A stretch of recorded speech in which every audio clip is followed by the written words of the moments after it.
Pilgrims, and welcome back to another episode of the Polygon Pilgrimage. And today I have a really quick, simple tip for you, something that I'm surprised a lot of people don't know. So the tip is simply this.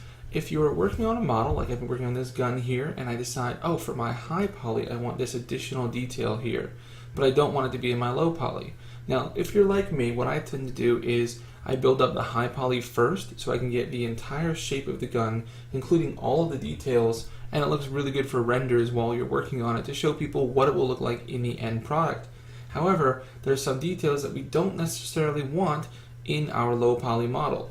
So the solution for that is to transfer the details between the two models. So you can see here, if I select this model, I have the low poly here of the editable poly, and then this layer that I've added called new detail. This is just another edit poly modifier onto the stack that I've labeled new detail. And if you see here, if I hide it, you'll see that little exhaust port on the side disappears. Now, I have this detail, but I don't want this, I don't need this to be part of the final low poly for the gun, but I do want it in a high poly, so that's why it's here. But if you're working on a high poly straight and then you say, oh, but now I need to go back and I need to unwrap my low poly, how can I get this detail in the high poly but not in the low poly? Well, there's two ways to do that.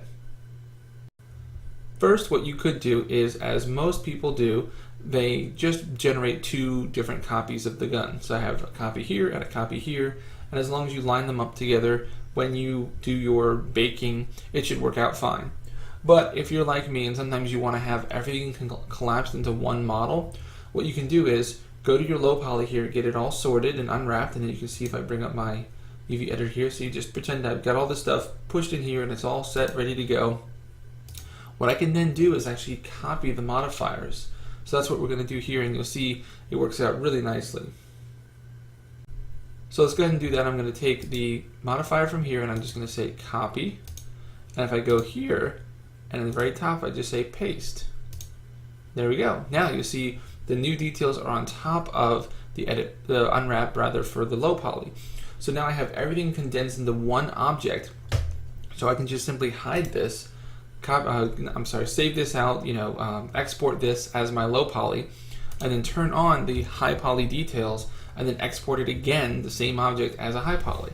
And you can even take this, hit rename, and see I can go from edit poly to HP details, and there you go. So this is another tip here, kind of a bonus tip. You can rename things, so that way you can know exactly what's going on. I could even rename this. If I go down to it, say rename, say LP unwrap. So you know exactly what you did at each stage. So that's really cool, and I hope you guys have enjoyed. As always, keep practicing, get better, and I will see you next time as the pilgrimage continues.